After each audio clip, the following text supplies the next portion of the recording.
seemed like rebounding in particular was tough against Bama.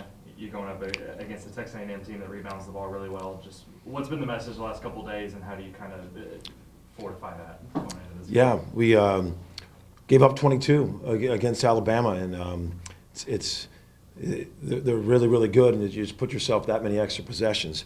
So obviously it's an issue with us. But we've played some of the top 20 rebounding teams before. Arizona was in there, Michigan was in there, and we showed our guys when we're not minus 10 or whatever it is on the boards.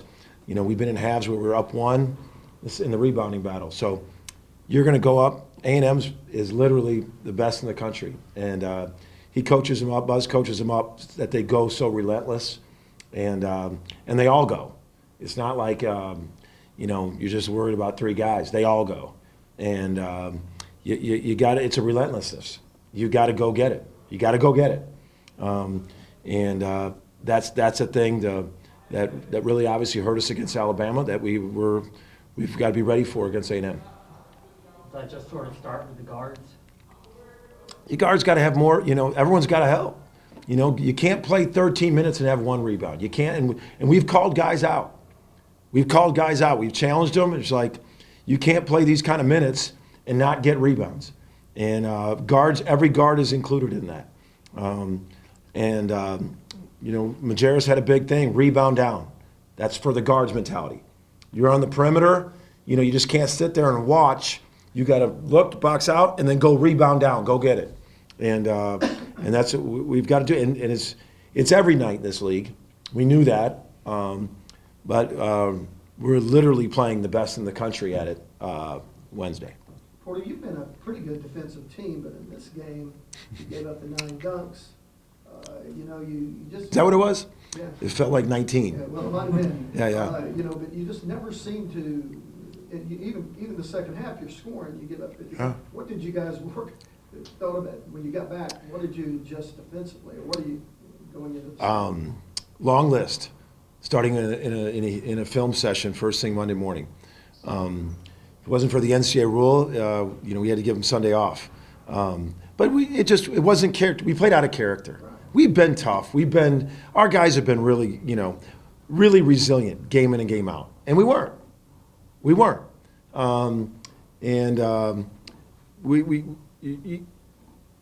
not going to beat any team if you're not, much less in this league. You've got to be ready for relentless physicality. I think I think we little bit let our offense dictate our defense. We started out, we got some stops, they had 7 points in the media, and I think 4 of them were on offensive rebounds, and we did some good things. We were talking about the rebounding, and then we just seemed to miss some shots, and then it just kind of gradually, we didn't have that same intensity, and you can't do it. You can't do it. In this league, the teams are so good, you're going to have runs against you, you're going to miss shots, you're going to get shots blocked. You can't let anything affect your edge, your mentality, your toughness, and your defense. Porter, you talked about after the game the other night, Sears really kind of controlled the game for them. Yeah. It seems like Taylor's that guy for A&M. Just how important is going to be slowing him down, and what do you have to do to kind of get him off his rhythm? Elite player. Elite player, scores at all levels.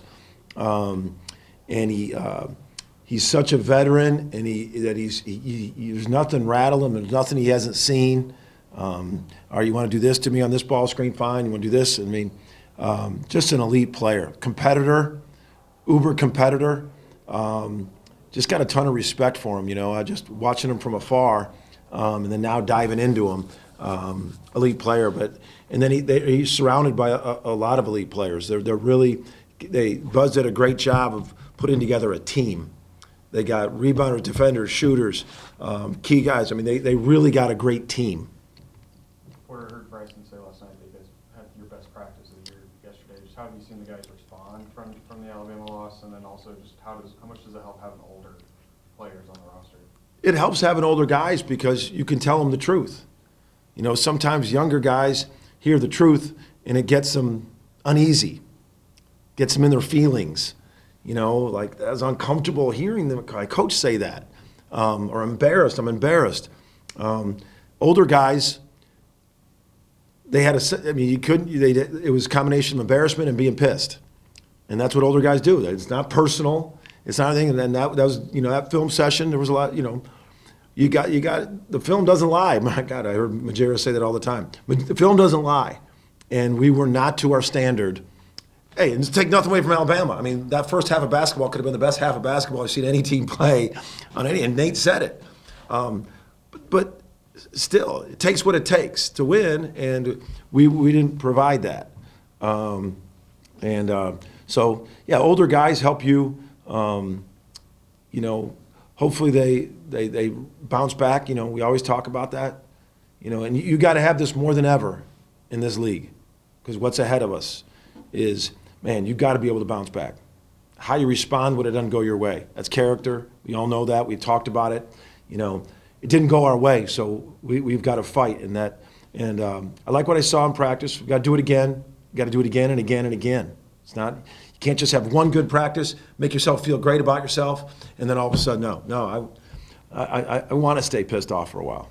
With Jeremiah being the youngest guy on that group, not a veteran, but how is he kind of responding? Because I know the other night you said that, the shots not falling kind of got to him and, impacted him in other ways. Yeah, he was very honest, and that's what you love, his youthful honesty. And that's what he learns. That's why I put my arm around him when he came out of the game. I said, what'd you learn? And he said that right away. I let some of that bother me earlier. I'm like, man, it's going to happen all the time. You're a huge part of what we're doing for our success. And his growth is directly correlated to our growth. So, he's got so much ability that he can help us in so many other ways. He just can't let it affect his defense and his mentality running the offense. Can you talk a little bit about Duke's leadership role and how important that is, and just what else he brings to the floor? Duke, yes, Duke is one of our toughest players, consistently, day in and day out. Duke's toughness. He's very strong guard. He's not afraid of contact, but he also is not afraid to hold people accountable. His voice was heard a lot in practice in the film session. I think that his toughness mentally and physically is huge for our leadership. Porter, you talked about Taylor and their rebounding a little bit. Could you go deeper into what A&M, I think they were 10th in the country, and talk about what they bring to the table? They, obviously the rebounding, but the toughness on defense. They scramble. They're gonna never quit every possession. They're gonna make you earn their baskets, and it makes it hard. Like they're elite defensively, and then they dominate the rebounding. They dominate one of those coaches' stats that we always say, like, you want to make more free throws than they attempt. So far in the entire year, they have that. They have made more free throws than their opponents have taken. It's because they're so aggressive. The aggressive team gets the whistle. They've earned that, and I think that's a stat that just sticks out to me too. Is they're not only getting extra possessions on the rebounding, then they're getting fouled a lot. So we know it's a huge challenge. We got a lot of respect for them, but they hang their hat on that toughness factor, that rebounding, the defense. They're gonna try to beat you that way for sure. Any more questions for Coach? Ever feel weird coaching against a team or a place where you've actually been at? Yeah, it's interesting. I look back on trying to say I did that at Illinois when I was at Loyola at Illinois State. It was kind of, but yeah, I cut my teeth at Texas A&M. I went with my college coach Tony Barone. Got my start at Texas A&M. I was there 6 years in my 20s. Met my wife in College Station. So yeah, a lot of great memories about College Station. I've never played them in a 30-some-year career. I've never played Texas A&M. So this is the first time we'll be playing in A&M, and I really haven't thought about it. I think Mike mentioned it to me the other day, and it made me think about it.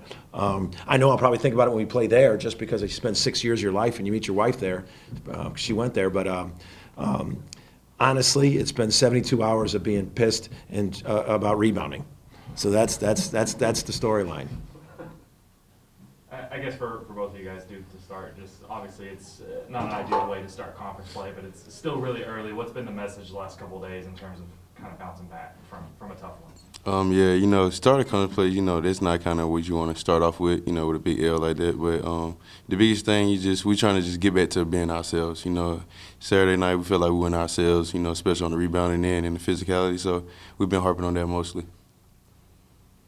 For both of you, just Jeremiah obviously didn't play his best against Alabama, but how can you help a younger guard like that, even when his shot's not falling, to just continue to help other guys and defend well and everything like that? The biggest thing, just, you know, keep lifting in confidence. You know, just build that self-esteem in them. Just like, you know, that it's gonna be a long journey. You know, it's a marathon, not a sprint. At the end of the day, you know, I've been playing a lot of college basketball, me and Kobe here. So, you know, we're always gonna have his back, and just by leading him and just let him know that things gonna be okay and it's gonna be rocky. So, you know, when you face adversity, you know, we're gonna face it together, and when we got each other back, we can accomplish anything.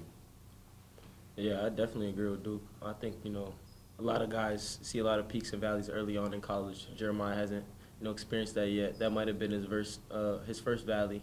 So, you know, Duke's, you know, there with him all the time. He's going to take care of him. All the rest of us are going to definitely take care of him, make sure he's ready to play on coming Wednesday. Kobe, Duke mentioned experience. How does that maybe help making sure Saturday doesn't snowball into 2-3 losses? Yeah, definitely. It definitely helps a whole lot. You know, us two definitely been in college a while. Some of the other guys, also Sam, Jay Moore, are definitely gonna make sure that we come in, you know, Wednesday with a certain level of focus to, you know, accomplish what we need to accomplish, because they are a great team and we need to, you know, play to a certain standard and level to accomplish what we want. Duke, it seems like rebounding was one of the kind of big differences in that game the other night. Do you feel like, and I guess for both of you guys, do you feel like there's maybe more you can do in that regard? Just helping out with that? Oh yeah, I feel like, you know, it's not only just, you know, rely on the big man. It got to be guards too as well. Like rebounding is a team collective thing, and I think what Texas A&M was like one of the top rebounding teams in the country right now. So it's gonna take me, Kobe, Jeremiah, you know, Dane, everybody. It's gonna take the whole team. So we all can go down there and we're gonna fight.